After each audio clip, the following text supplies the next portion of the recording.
ZPTC పోరు ముగిసింది. అయితే కనీసం లోపల అంటే పోలింగ్ బూత్లో వైఎస్ఆర్సీపీకి సంబంధించిన ఏజెంట్ కూడా లేరు. బయట పోలీసులను ఉంచుకొని లోపల టీడీపీ ఓట్లను వేసేసుకుంది అని చెప్పి మాట్లాడుతూ ఉన్నారు. దీన్ని స్వయంగా కూడా మాజీ ముఖ్యమంత్రి వైఎస్ జగన్మోహన్ రెడ్డి తానే ప్రెస్ మీట్ పెట్టి మరీ చెప్పడం జరిగింది. అయితే ఓటింగ్ ముగిసిన తర్వాత ఇవాళ రీపోలింగ్ జరుగుతుంది. దీన్ని వైసీపీ బాయ్కాట్ చేసింది. మరోవైపు చూస్తే రేపు ఈ ఉప ఎన్నిక రిజల్ట్ రానున్నాయి. ఇవన్నీ పరిణామాలను చర్చిద్దాం. ప్రజెంట్ మనతో పాటు ఉన్నారు, జూమ్లో అవైలబుల్గా ఉన్నారు, పులివెందుల టీడీపీ నేత ఎమ్మెల్సీ భూమిరెడ్డి రాంగోపాల్ రెడ్డి గారు. వారితో మాట్లాడదాం. నమస్తే సార్. నమస్తే రేణుశ్రీ గారు. మీరు వినే ఉంటారు కదా YS Jaganmohan Reddy press meet. మొత్తానికి మీరు పంతం నెగ్గించుకున్నారా? మరి మేమేం పంతం నెగ్గించుకోలేదండి. ప్రజలు తమ పంతాన్ని నెగ్గించుకున్నారు. ప్రజాస్వామ్యం గెలిచింది. పంతం అనేది ప్రజాస్వామ్య దేశం మంది. ప్రజాస్వామ్యంలో ప్రతి ఒక్కరికి కూడా వ్యక్తిగత స్వేచ్ఛ ఉంటుంది, భావ ప్రకటన స్వేచ్ఛ ఉంటుంది. ప్రజలు కూడా అనేక దశాబ్దాలుగా తమ ఓటుకును స్వేచ్ఛాయుత వాతావరణంలో వినియోగించుకోలేని దుస్థితి నియోజకవర్గంలో ఉంది. మొట్టమొదటిసారిగా ఇది ఒక చిన్న ఎన్నికే. ఎందుకంటే ఈ నియోజకవర్గం 2,30,000 ఓట్లు ఉంటే ఇప్పుడు వినియోగించుకుంటే 8,000 మంది లోపే. అంటే ఇంకా 2,20,000 మంది తమ ఓటుకును స్వేచ్ఛాయుత వాతావరణంలో వినియోగించుకోవాలని చెప్పి ఆశగా ఎదురు చూస్తున్నారు. ఇది ఒక చిరుదీపం మాత్రమే. అంటే నిన్న జరిగిన ఎన్నిక రాష్ట్ర ఎన్నికల సంఘం కానీ పోలీస్ యంత్రాంగం కానీ తీసుకున్న పటిష్ట చర్యల వల్ల కొంత మెరుగ్గా ప్రజాస్వామ్యం పరిడవిల్లిందనే చెప్పవచ్చు. అంటే ప్రజాస్వామ్యం గెలిచింది అని మీరు అంటున్నారు. అంటే మీ గెలుపును ముందుగానే ప్రకటించుకున్నట్లు. ప్రజాస్వామ్యం గెలవడం వేరు, తెలుగుదేశం పార్టీ గెలవడం వేరు. రేణుశ్రీ గారు, మేము ఎన్నికల్లో పోటీ చేశాం. మేము అనేక సందర్భాల్లో ఈ రాష్ట్రంలో జరిగిన, ఉమ్మడి రాష్ట్రంలో కానీ విభజిత ఆంధ్రప్రదేశ్లో జరిగిన అనేక ఎన్నికల్లో ఉప ఎన్నికల్లో కూడా మేము పోటీ చేయడం జరిగింది. మేము ఓడిపోతామని తెలిసినా కూడా మేము పోటీ చేసి ఆ నిలబడిన సందర్భాలు అంటే ఒక ప్రజాస్వామ్య స్ఫూర్తి కోసం. మేము పులివెందుల నియోజకవర్గంలో ఇంతవరకు ఏ రోజు కానీ గెలవలేమని చెప్పి పోటీ చేయడం మేము మానుకోలేదు కదా, ప్రయత్నం చేస్తూనే ఉంటాం. గతంలో స్థానిక సంస్థల ఎన్నికల్లో అనేక సందర్భాల్లో పోటీ చేశాం, గెలిచాం, ఓడిపోయాం, అన్ని డక్కాముక్కీలు అన్ని తిన్నాం. ఒక రాజకీయ పార్టీగా ఏ ఎన్నికలు వచ్చినా కూడా పోటీ చేయాల్సిన బాధ్యత మా మీద ఉంది. కాబట్టి ఈ ఎన్నిక కూడా మేము అడిగింది ఏం కాదు. రాష్ట్ర ప్రభుత్వం రాష్ట్ర ఎన్నికల సంఘాన్ని అడగలే. వైఎస్ఆర్సీపీ నాయకులే తమకు అనుకూలంగా ఉన్న ఎన్నికల ప్రధానాధికారిని నీలం సాహ్ని గారి మీద ఒత్తిడి తీసుకొని వచ్చి ఎన్నికలు పెట్టుకున్నారు. ఈ ఎన్నికలు ఈ 2 జెడ్పీటీసీలకు గెలిచినందు, పులివెందుల ఒంటిమిట్ట గెలిచినందు మాత్రాన మాకే జిల్లా పీఠం రాదు. వాళ్ళు ఓడిపోయినంత వాళ్ళు జిల్లా పరిషత్ పీఠం పోదు. ఈ రాష్ట్రానికి ముఖ్యమంత్రి ఉన్న చంద్రబాబు నాయుడు గారి పదవి పోదు. జగన్మోహన్ రెడ్డి గారు శాసనసభ్యునిగానే ఉంటారు తప్ప ముఖ్యమంత్రి కాలేరు. నేను ఎమ్మెల్సీగానే ఉంటాను తప్ప ఇంకోటి కాదు. ఇవన్నీ కూడా గమనంలోకి తీసుకోవాల్సిన అవసరం ఉంది. ఒక చిన్న ఎన్నికని జగన్మోహన్ రెడ్డి గారు మాట్లాడుతున్నారు. చిన్న ఎన్నిక మీరు దాన్ని స్పోర్టివ్గా తీసుకోండి. గెలుపోవటంలో అంటే మీరు మీ ఓటమిని చెందుతున్నామని చెప్పి మీకు క్లారిటీగా మీకు అర్థమవుతోంది. కాబట్టి మీరు విపరీతమైన అసహనానికి గురవుతూ నానా యాగి చేస్తున్నారు. మీకు కావాల్సిన మీ ఛానల్లో రోజుల తరబడి అదే డిబేట్లు పెడుతున్నారు. దానికి సంబంధించి అదే ప్రచారాలు చేస్తుంటే ఒక తప్పును పదే ప్రచారం చేస్తే ఒక అబద్ధాన్ని 4 మాటలు అయిన తర్వాత అదే నిజమని నమ్ముతారని మీలో ఒక బలమైన ఆకాంక్ష, అభిప్రాయం ఉంది. కాబట్టి పదే అబద్ధాలు చెప్తా ప్రచారం చేస్తున్నారు. సాక్షి పేపర్లో ఈ రాష్ట్రంలో ఎక్కడా సమస్య లేనట్టు ఇంత పెద్ద ఎత్తున వర్షాలు పడుతున్నాయి. వర్షాల గురించి ఒక చిన్న వార్తాగం రాకుండా మొత్తం సాక్షిలో 3-4 పేజీలు ఓన్లీ పులివెందుల జెడ్పీటీసీ ఎన్నిక గురించి మీరు రాసినారంటే మీరు ఎంత ఆందోళన గురవుతారో, ఎంత భయానికి గురవుతారో దాన్ని బట్టి అర్థమవుతుంది. అంటే మీరు దీన్ని చిన్న ఎన్నిక అని అన్నారు. మరి చిన్న ఎన్నిక దీని మీద ఇప్పుడు సీఎం చంద్రబాబు నాయుడు స్పందించలేదా? ఆయన స్పందించి రాష్ట్రంలో ఉన్న నేతల్ని ఇప్పుడు పులివెందులకు పంపలేదా? ఎప్పుడు ఎక్కడ ఏ ఎన్నిక జరిగినా కూడా మేము దాన్ని ప్రతిష్టాత్మకంగానే తీసుకుంటాం. సార్వత్రిక ఎన్నికల సమయంలో ఈ నియోజకవర్గంలో పని వాళ్ళకే ఉంటుంది కాబట్టి వాళ్ళు ఇతర ప్రాంతాలకు పోయే పరిస్థితి ఉండదు. ఎవరైనా పోటీ చేయని వ్యక్తులు ఉంటే అక్కడ ఏదైనా కొంచెం మాకు సమస్యాత్మక నియోజకవర్గాలు ఉంటే ఆ ప్రాంతానికి మేము అబ్జర్వర్స్ గా పంపించడం అనేది తెలుగుదేశం పార్టీలో ఆనవాయితీ. మేము 2012లో జగన్మోహన్ రెడ్డి గారు పార్టీ పెట్టిన తర్వాత 18 శాసనసభ స్థానాల్లో ఉప ఎన్నిక జరిగింది. కడప జిల్లాలో జరిగిన మూడు స్థానాల్లో మేము ఓడిపోతామని తెలుసు మాకు. అయినప్పటికీ మేమేమి వెనక్కిపోలేదే. ఆ రోజు ఓడిపోతామని తెలిసినా కూడా మేము ప్రతి నియోజకవర్గాల నుంచి 9-10 మంది రాష్ట్రంలోని ముఖ్యమైన నాయకులందరినీ ఇక్కడికి తీసుకొని వచ్చి ప్రచారం చేయించేసి ఒక స్ఫూర్తివంతంగా ఎన్నికల్లో పాల్గొన్నాం. ఈ రోజు కూడా మేమేనా తెచ్చుకోండి, అది జగన్మోహన్ రెడ్డి గారు పంపించలేదా? ఉమ్, జగన్మోహన్ రెడ్డి గారు పంపించినారు కదా. రాజమౌళి ప్రసాద్ రెడ్డిని, రామసుబ్బారెడ్డిని, అంజాద్ బాసాను, రవీంద్రనాథ్ రెడ్డిని, సతీష్ రెడ్డి, ఆ నుంచి ధర్మవరం ఎక్స్ఎమ్మెల్యే వెంకట్రామరెడ్డి, తాడిపత్రి ఎక్స్ఎమ్మెల్యే పెద్దారెడ్డి, అదేవిధంగా సిద్ధార్థ్ రెడ్డి, ఎమ్మెల్సీ రమేష్ యాదవ్, వీళ్ళంతా వచ్చినారు కదా. అంటే మీరు తప్ప ఈ నియోజకవర్గంలో ఎవడు రాకూడదు, ఎవడు పని చేయకూడదు. అంటే తెలుగుదేశం పార్టీకి మాత్రం హక్కులు ఉండవు, తెలుగుదేశం పార్టీకి మాత్రం ఎలాంటి స్వేచ్ఛ లేదు. ఓన్లీ ప్రచారం చేసినా వైకాపాలే చేయాలా, ఓట్లు అడిగినా వాళ్ళే ఓటు అడగల, రిగ్గింగ్ చేసుకున్నా వాళ్ళే రిగ్గింగ్ చేసుకోవాలా, గెలిచినా వాళ్ళే గెలిచాలా, ఇంకెవరు గెలిచకూడదు. అంటే ఎట్లయితుంది అది? మీరు ఏ విధంగా ఇతర ప్రాంతాల నుంచి ముఖ్య నాయకులు తీసుకొని వచ్చి ఇక్కడ బాధ్యతలు పెట్టి అడిగారో, మేము కూడా ఒక 4-5 ముఖ్య నాయకులను తీసుకొచ్చి అడిగాము. ఇక్కడ ఏది, మేము ఈ నియోజకవర్గంలో మేము బలహీనంగా ఉన్నాం ఆయా గ్రామాల్లో. అంటే మేము ఎదిగే క్రమంలో మేము ఎదగాలని ప్రయత్నం చేసినప్పుడల్లా మీరు మా మీద ఉక్కుపాదం మోపుతున్నారు. మేము ఆ గ్రామాల్లో ఎవరైనా సరే కొంతమందిని దరి చేర్చుకొని వారి నాయకత్వాలను పెంచేసి ఆ గ్రామంలో మేము బలపడాలని ప్రయత్నించిన వల్ల మీరు ఏదో విధంగా అవాంతరాలు సృష్టించడము, ఆ వ్యక్తులపైన దాడులు చేయడము, ఆ వ్యక్తులను భయభ్రాంతులకు గురి చేయడము, ఆ వ్యక్తుల ఆస్తుల విధ్వంసాలు చేయడంతో ఎవరు ముందుకొచ్చే పరిస్థితి లేదు మాకు అనుకూలంగా. ఇప్పుడిప్పుడే మేము చిన్న చిన్న కార్యకర్తలను, కొంత యువతను, కొంత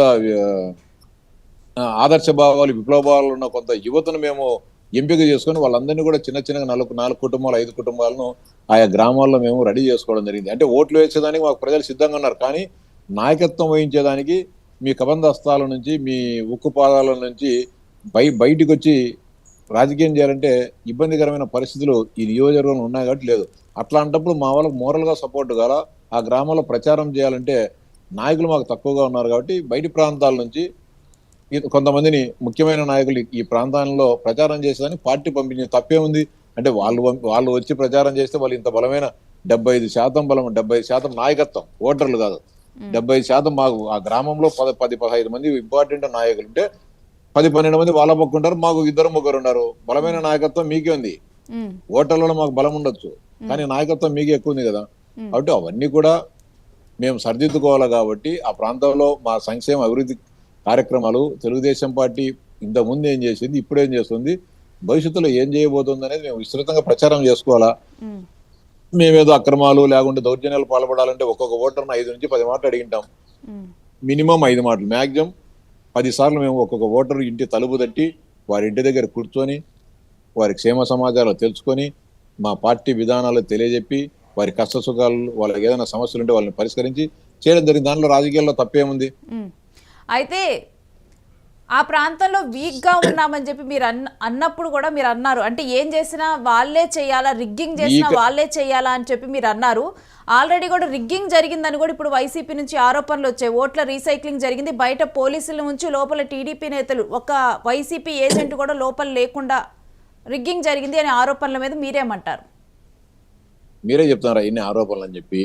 ఏదైనా ఆరోపణలు ఉన్నా, ఫిర్యాదులు ఉన్నా కూడా దాన్ని పరిష్కరించాల్సింది మేము కాదు, రాష్ట్ర ఎన్నికల సంఘం దృష్టికి వాళ్ళు పోతే వాళ్ళు సమగ్రమైన విచారణ జరిపి, ఇప్పుడు ఒక ఆరోపణ చేసినంత మాత్రాన మేము కానీ గతంలో అనేక సందర్భాలలో వాస్తవాలు ఎన్నికల సంఘం దృష్టికి పోయినప్పటికీ కూడా ఇక్కడ ఉన్న అధికారుల నివేదికలు దానికి అనుకూలంగా లేవు కాబట్టి ఎన్నికల సంఘం కూడా దాని మీద సరైన నిర్ణయాలు తీసుకోలేదు. మా ఏజెంట్లను బదార్ల గీడ్చి తరిమేసి కొట్టి చంపి అన్ని చేసి బూతులు స్వాధీనం చేసుకొని చేసినా కూడా, మేము అనేక సందర్భాల్లో ఫిర్యాదులు చేసినా కూడా బుట్టదాఖలాలు చేసినారు.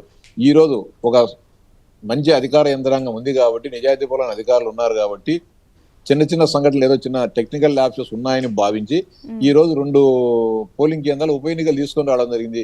నిజంగా మాకు అధికార బలము లేకుంటే మేము అధికార దుర్వినియోగం చేసేటంటే ప్రిసైడింగ్ ఆఫీసర్స్ తో ఇదంతా సక్రమంగా జరిగిన రావిచ్చే వాళ్ళం కాదు కదా. స్వేచ్ఛగా ఈ రోజు అధికారులు పనిచేస్తా ఉన్నారు కాబట్టి నిజాయితీగా ఏం జరిగిందో రాసినారు. వెబ్ కాస్టింగ్ సంబంధించిన రికార్డులన్నింటిని కూడా ఎన్నికల సంఘం పరిశీలించిన తర్వాత కొన్ని సాంకేతిక కారణాలు, సాంకేతిక లోపాలు ఉన్నాయని వాళ్ళు భావించినారేమో తెలియదు, కానీ ఎందుకు చేశారో వాళ్ళు రీపోలింగ్ ఇచ్చారు. రీపోలింగ్ లో మీరు అడిగినట్లు జగన్మోహన్ రెడ్డి ఇప్పుడు అర్జెంట్ గా రాష్ట్ర శాసనసభను కూడా రద్దు చేసి ఎన్నికలు జరపమని చెప్తాడు. అది సాధ్యం కాదు కదా. 5 సంవత్సరాలకు సంబంధించిన మ్యాండేట్ ఇచ్చినారు ప్రజలు. చట్టం కానీ 5 సంవత్సరాల వరకు ఉండాలని చెప్తాది. ఒక గెలిచిన పార్టీ అధికారంలో మేము 5 సంవత్సరాల అధికారంలో ఉంటాం, మీరు ఇమ్మీడియట్ గా పెట్టండి అని చెప్తారు.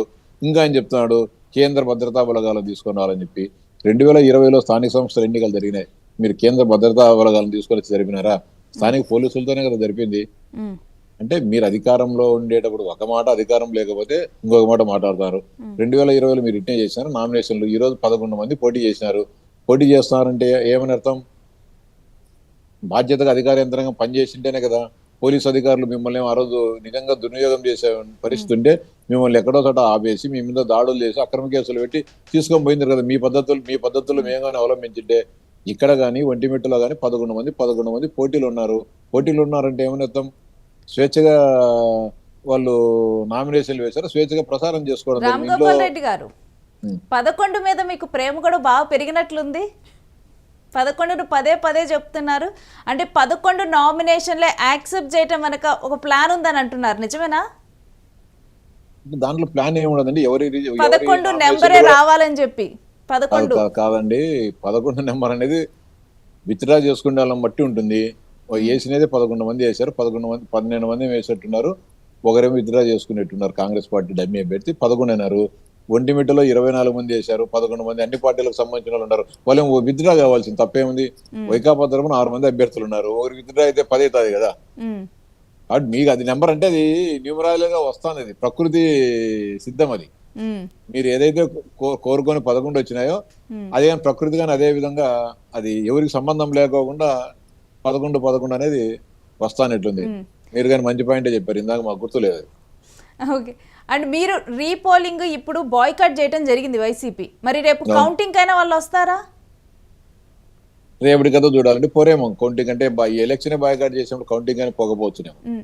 ఒకవేళ కౌంటింగ్ కి కనుక ఏజెంట్ రాకపోతే ఆ కౌంటింగ్ ఆపేస్తారా? ఎలా ఉంటుందండి ప్రాసెస్? ఏమి ఆపరండి, ఏమి ఆపరు.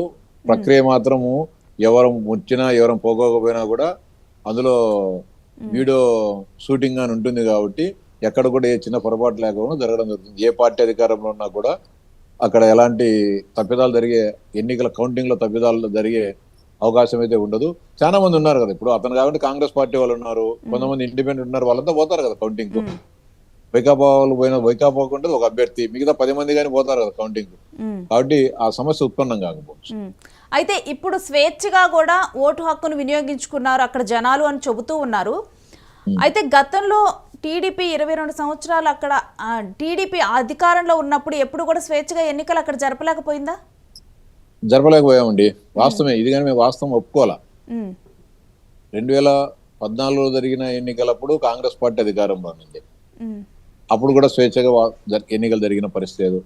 2005, 2006లో స్థానిక సంస్థల ఎన్నికలు జరిగినాయి.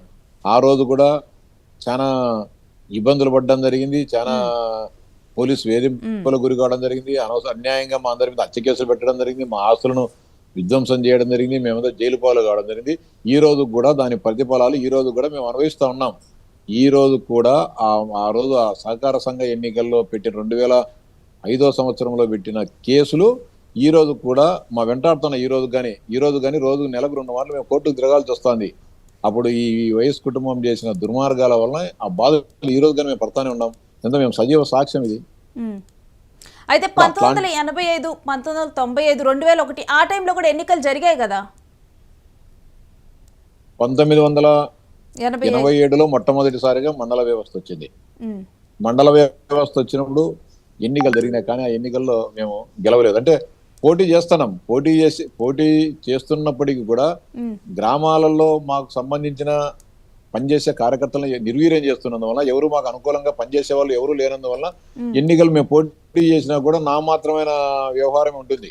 అంటే ఆ గ్రామాల్లో వీళ్ళకి సంబంధించిన నాయకులే రౌడీజము, గుండాయిజం అన్నీ చేయడము, ఏదైతే పోలింగ్ బూతులు వాటి ఆక్రమించుకోవడం, వారి ఓట్లు వాళ్ళ ఓట్లు వాళ్ళకి చేసుకోవడం మమ్మ అనిపించడమే.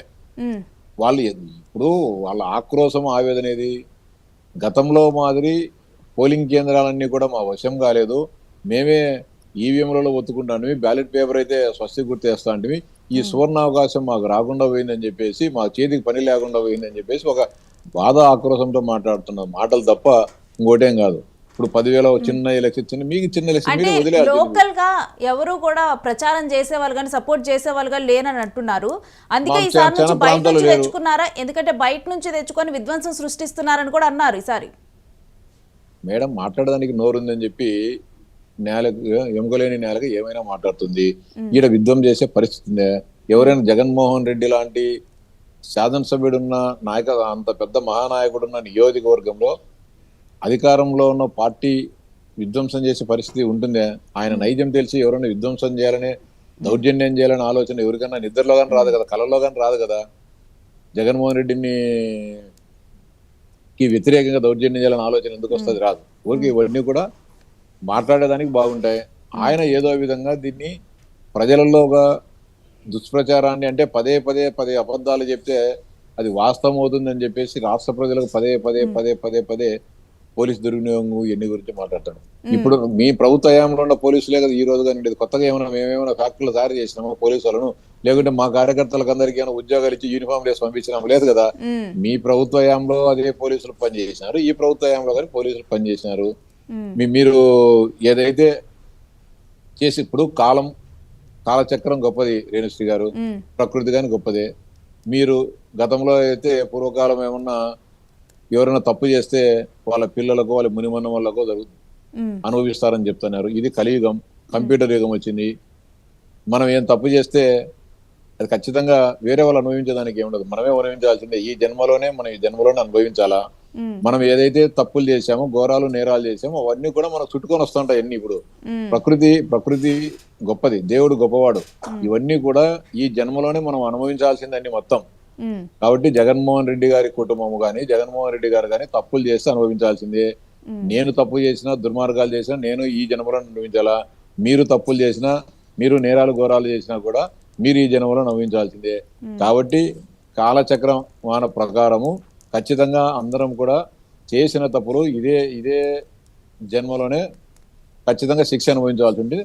అదే శిక్షను ఇప్పుడు జగన్మోహన్ రెడ్డి గారు కానీ ఆయన ఉద్యమాలు కానీ అనుభవించడం జరుగుతుంది. రైట్, చెప్పకనే చెప్తున్నారు. అంటే గత పరిణామాలే ఇప్పుడు పరిణామాలకు కారణం అని చెప్పకనే చెప్తున్నారు. అయితే రేపు జరగబోయే రిజల్ట్లో లెక్కింపులో గెలుపు ఎవరిదంటారు? ఇప్పుడు ఏ రాజకీయ పార్టీ అయినా కూడా ఈ రోజు 11 మంది పోటీ చేసింటే 11 మంది కూడా గెలవాలనే ఆకాంక్షతో, ఈ ప్రజలకు సేవ చేయాలనే బలమైన కోరికతో పోటీ చేయడం జరిగింది. మేము కూడా ఈ ఎన్నికల్లో గెలవాలనే బలీయమైన కోరికతో పోటీ చేశాం. అంతేకాకుండా గత 14 నెలల పరిపాలనలో మేము ఈ రాష్ట్రంలో చేపట్టిన అభివృద్ధి సంక్షేమ కార్యక్రమాలు ఏ విధంగా అమలవుతున్నాయనే దానికి కూడా ఒక పరీక్ష లాంటిది. అంటే నేను రిఫరెండం అని నేను చెప్పను, కానీ మేము ఏదైతే అమలు చేసే కార్యక్రమాలు ప్రజలకు దరిచేరుతున్నాయా, ప్రజలు సంతృప్తిగా ఉన్నారా, లేకపోతే వాటిలో మార్పులు చేర్పులు చేసుకోవాల్సిన అవసరం ఏమన్నా ఉందా అనే దానిపైన కూడా మేము సమీక్ష చేసేదానికి, ఈ ఫలితాలను బట్టి ఒక అంచనాకు వచ్చేదానికి మేము కానీ అవకాశం ఉంటుంది. కాబట్టి ఖచ్చితంగా మాకందరూ కూడా, అంటే ముఖ్యంగా ఈ జరిగిన ఈ 6 గ్రామ పంచాయతీలలో జగన్మోహన్ రెడ్డి గారి వల్ల కానీ, వైఎస్ కుటుంబం వల్ల కానీ పెద్దగా వాళ్ళకు వచ్చిన ప్రయోజనం లేదు. అంటే 10 సంవత్సరాల పాటు ఈ నియోజకవర్గానికి సంబంధించిన ప్రజాప్రతినిధులు ముఖ్యమంత్రిగా ఉన్నా కూడా కనీసం ఇప్పుడు ఎన్నికలు జరిగిన ఎర్రనికల ప్రాంతంలో ఎర్రవల్లె చెరువు అనే ఒక పెద్ద చెరువు ఉంటుంది. అంటే దాని వలన దాదాపు ఒక 10 గ్రామాల రైతాంగం ఆధారపడి ఉంటారు. దాంట్లో నీళ్ళు వస్తే భూగర్భ జలాలు పెరిగి రైతులు పంటలు పండించుకునే అవకాశం ఉంది. రాజశేఖర రెడ్డి గారు దాని గురించి పట్టించుకోలేదు. జగన్మోహన్ రెడ్డి గారు దాని వైపు కొంత ప్రయత్నం చేసినా దాన్ని సఫలీకృతం కాకోకుండా వదిలివేయడం జరిగింది. 5 సంవత్సరాలు ముఖ్యమంత్రిగా ఉన్న వ్యక్తి ఒక 250 కోట్ల రూపాయల పనిని 5 సంవత్సరాలు పూర్తి చేయలేక మధ్యలో వదిలేశారంటే ఏమనాలి? నీకు చిత్తశుద్ధి అనాలా, లేకుంటే ఈ మిమ్మల్ని అఖండమైన మెజారిటీతో ఆ ప్రాంత ప్రజలు మిగతా పార్టీ బ్రహ్మాండంగా మీరు ఆ ప్రాంతాల్లో మీకు మెజారిటీ వస్తుంది రిగ్గింగ్ చేసుకున్న ఆ కృతజ్ఞత కానీ లేకోకుండా ఆ ప్రజలకు సేవ చేయలేకపోయినారు. అంతేకాకుండా ఒక 986 మంది రైతులకు టీకేటీ పట్టాలు ఇస్తామని చెప్పి మోసం చేయడం జరిగింది. మీరు ముఖ్యమంత్రిగా ఉన్న కాలంలోనే అసైన్మెంట్ కమిటీ ఏర్పాటు చేసి దానికి సంబంధించిన తీర్మానాలు చేసి 986 మందికి మంచిగా 1 ఎకరా భూమి ఇస్తామని చెప్పారు పేదలకు. ఎందుకని లేకపోయినారు? ఇవన్నీ కూడా మేము ప్రజాబాహుల్యంలో విస్తృతంగా ప్రచారం చేశాం. ఈ 986 మందికి ఈ ఎన్నికల తర్వాత గెలుపోవడంలతో సంబంధం లేకుండా వాళ్ళందరికీ కూడా పట్టాలు ఇచ్చే కార్యక్రమాన్ని చేపడతామని చెప్పాం. ఎర్రబల్లె చెరువుకు త్వరలోనే నీళ్లు తీసుకొని వచ్చే కార్యక్రమాన్ని శ్రీకారం చుడతామని చెప్పాం. ఇవన్నీ కూడా మాకు పాజిటివ్ గా ప్రజలలో ఒక నమ్మకం ఏర్పడింది. మేము చేస్తాము అనే ఒక నమ్మకం ఏర్పడంతో పెద్ద ఎత్తున మా వైపున ఓటర్లు తెలుగుదేశం పార్టీకి అనుకూలంగా ఓటు వేశారని భావిస్తున్నాం. మాకు అయితే 100% పూర్తి ఆశాజనకంగా ఉన్నాం. ఈ ఎన్నికల్లో గెలుస్తామనే ప్రగాఢమైన విశ్వాసం అయితే మాకుంది. అయితే గెలుపు ఎవరిదైనప్పటికీ కూడా రెండో స్థానం ఎవరిదని మీరు భావిస్తున్నారు? మాకు తెలియదు కదా మేడం, ప్రజలు ఎవరికి ఓట్లు వేసినట్టు తెలుస్తుంది. మొదటి స్థానమే తెలియదు ఎవరికి వచ్చేది. మేము ఆకాంక్షిస్తున్నాం, ఆశిస్తున్నాం, మేము గెలుస్తామని చెప్పి భావిస్తున్నాం. మేమేమి అక్కడవి బ్యాలెట్ బాక్సులలో తుంగ్యం చూడలేదు, లేకపోతే మాయా మంత్రాలతో ఎవరికి ఓటేశారో ఎన్ని ఓట్లు వేశారనే విషయం కూడా మాకు తెలియదు కదా. అయితే పులివెందుల్లో ఈసారి ఇంకో క్యూరియాసిటీ ఏముందంటే కాంగ్రెస్ మీద కూడా క్యూరియాసిటీ రన్ అవుతుంది. జనాలు ఆసక్తిగా చూస్తూ ఉన్నారు ఎన్ని ఓట్లు వస్తాయని. అసలు జనరల్ గా ఏమైనా తెలియదండి. ఎస్టిమేషన్ ఇప్పుడు ఉందా? కాంగ్రెస్ పార్టీ అధ్యక్షురాలు కూడా ఈ నియోజకవర్గానికి చెందిన షర్మిల గారే. షర్మిల గారు అయితే ప్రచారం చేసినట్లేదు, వాళ్ళ పార్టీ కార్యకర్తలు నాయకులే ప్రచారం చేస్తున్నారు. కానీ బేసిక్ గా రాజశేఖర రెడ్డి గారు ముఖ్యమంత్రి అయింది కాంగ్రెస్ పార్టీ నుంచే. కాంగ్రెస్ పార్టీ ముఖ్యమంత్రిగా ఉన్నప్పుడు కొంత అభివృద్ధి జరిగిన మాట వాస్తవమే. కాంగ్రెస్ పార్టీ ముఖ్యమంత్రిగా ఉన్న సమయంలో రాజశేఖర రెడ్డి గారు కొంత చేసిన మాట వాస్తవమే. దాన్ని ఏమన్నా వాళ్ళు మంచిగా వాళ్ళతో ఆకాంక్షించి కొంత మంచి జరిగింది కదా ఈ ప్రాంత ప్రజలకు, రాజశేఖర రెడ్డి గారు సేవ చేశారు కదా అని ఏమైనా మంచి అభిప్రాయం అంటే కాంగ్రెస్ పార్టీకి కానీ కొన్ని ఓట్లు వేసి ఉండొచ్చు, చెప్పలేం. అది మన కౌంటింగ్ అయిపోతే కానీ తెలియదు. Right, thank you Ram Gopal Reddy garu. Thank you. So చూస్తూ ఉన్నాం కదా, పులివెందుల జెడ్పీటీసీ ఉప ఎన్నికకి సంబంధించి కూడా ఇవాళ రీపోలింగ్ జరుగుతుంది. మరోవైపు రేపు కౌంటింగ్ ప్రక్రియ స్టార్ట్ అవుతుంది. రేపు తేలనుంది పులివెందుల్లో జెడ్పీటీసీ ఉప ఎన్నిక ఎవరు కైవసం చేసుకున్నారనేది కూడా రేపైతే తేలనుంది.